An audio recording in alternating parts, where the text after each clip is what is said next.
आदरणीय सभापति जी, आने वाले 5 साल आप देख रहा, कोई भी इंटरनेशनल खेल की कंपटीशन ऐसी नहीं होगी जिसमें भारत का झंडे हर जगह पर न फहरते। मैं देखने वाला हूं 5 साल खेल जगत के अंदर दुनिया में भारत के युवा की शक्ति की पहचान देने। आदरणीय सभापति जी, आने वाले 5 साल में भारत का पब्लिक ट्रांसपोर्ट पूरी तरह ट्रांसफॉर्म होने वाला है। अगले 5 साल में गरीब और मिडिल क्लास को तेल और शानदार यात्रा की सुविधाएं बहुत आसानी से मिलने वाली है, तेज मिलने वाली है, पूरी ताकत से व्यवस्था होने वाली है। अगले 5 साल में देश बुलेट ट्रेन भी देखेगा और देश वंदे भारत ट्रेन का विस्तार भी देखेगा। आदरणीय सभापति जी, अगले 5 साल में आत्मनिर्भर भारत का अभियान नई ऊंचाई पर होगा। देश हर क्षेत्र में आत्मनिर्भर होता नजर आएगा। आदरणीय सभापति जी, आने वाले 5 साल में मेड इन इंडिया सेमीकंडक्टर दुनिया में हमारी गूंज होगी। इलेक्ट्रॉनिक हर गुड्स में वो चीप होगी जिसमें किसी न किसी भारतीय का पसीना होगा। आदरणीय साहब, दुनिया के इलेक्ट्रॉनिक बाजार में एक नई गति का सामर्थ्य आने वाले 5 साल में देश देखेगा। आदरणीय सभापति जी, आज देश लाखों करोड़ रुपए का तेल इंपोर्ट करता है।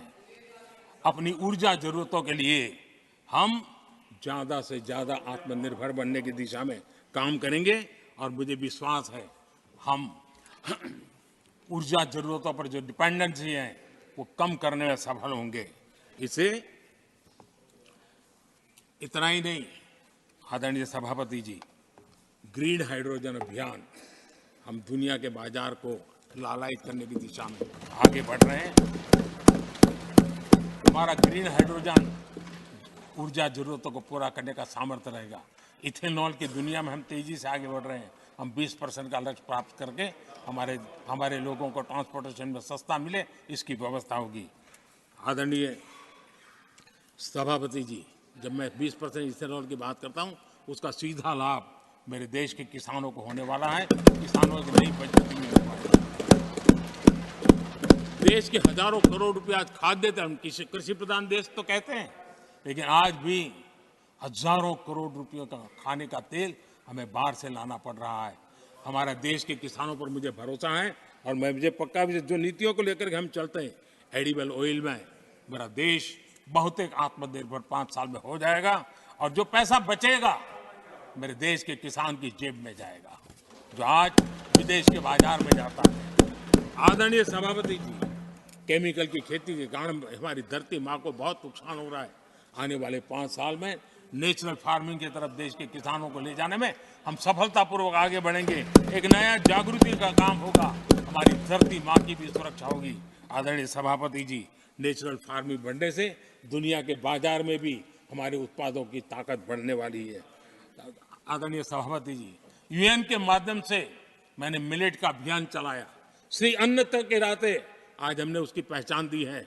मैं वो दिन दूर नहीं देखता हूं जबकि आने वाले 5 साल में दुनिया के बाजार में सुपर फूड के रूप में मेरे गांव के छोटे छोटे किसानों के द्वारा पैदा हुआ मिलेट, श्री अन्न, दुनिया के बाजार में प्रतिष्ठा होगी, सुपर फूड की प्रतिष्ठा होगी। आदरणीय सभापति जी, ड्रोन खेतों में एक नई किसानों की ताकत बन करके उभरने वाला है। 15,000 ड्रोन दीदी का कार्यक्रम ऑलरेडी हम लॉन्च कर चुके हैं। ये तो शुरुआत है, आगे बहुत सफलता दिखती है। आदरणीय सभापति जी, हम नैनो टेक्नोलॉजी को एग्रीकल्चर में लाने में प्रयोग अब तक सफल हुए हैं। हमने नैनो यूरिया में बहुत बड़ी सफलता पाई है, नैनो डीएपी की दिशा में सफलता पाई है और आज एक बोरी भर खातर लेकर के घूमने वाला किसान एक बोतल के खातर से काम चला लेगा, वो भी दूर नहीं है। आदरणीय सभापति जी, सहकारिता क्षेत्र में हमने एक नई मिनिस्ट्री बनाई है। उसके पीछे इरादा है कि एक सहकारिता का पूरा जन आंदोलन नई ताकत के साथ उभरे और 21वीं सदी की आवश्यकता के अनुसार उभरे, उसको भी हम, और उसका सबसे बड़ा लाभ हम 2 लाख भंडारण का काम जो हाथ में लिया है, जब 5 साल के भीतर वो पूरा हो जाएगा, छोटा किसान को भी अपनी पैदावार को रखने की जगह मिल जाएगी। किसान तय करेगा किस भाव से बाजार में बेचना है, नहीं बेचना है। उसको जो बर्बाद होने का डर था वो खत्म हो जाएगा और किसान की आर्थिक ताकत बढ़ जाएगी। पशुपालन और मछली पालन पक्का मैं कहता हूं नए रिकॉर्ड बनाने वाले हैं। आज हमारे यहाँ पशु की संख्या है लेकिन दूध की उत्पादन कम है। हम इस स्थिति को बदल देंगे। फिशरिंग एक्सपोर्ट करने की दुनिया में हम बहुत बड़ी तेजी से विकास करेंगे, ये भी मेरा पूरा विश्वास है। हमने एफपीओ की जो रचना का प्रारंभ किया है, अनुभव बहुत अच्छा है।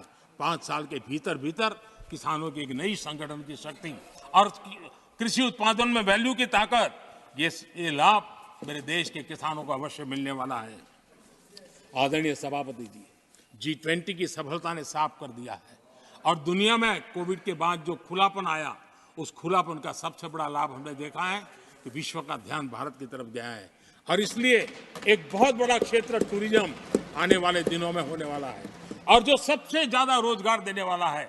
आज विश्व के कई देश हैं जिसकी पूरी इकोनॉमी टूरिज्म पर निर्भर है। भारत में भी बहुत से राज्य ऐसे बन सकते हैं जो उनकी पूरी इकोनॉमी का सबसे बड़ा हिस्सा टूरिज्म होगा और वो दिन दूर नहीं है। जिन नीतियों को लेकर के हम चल रहे हैं, भारत एक बहुत बड़ा टूरिस्ट डेस्टिनेशन बनने वाला है।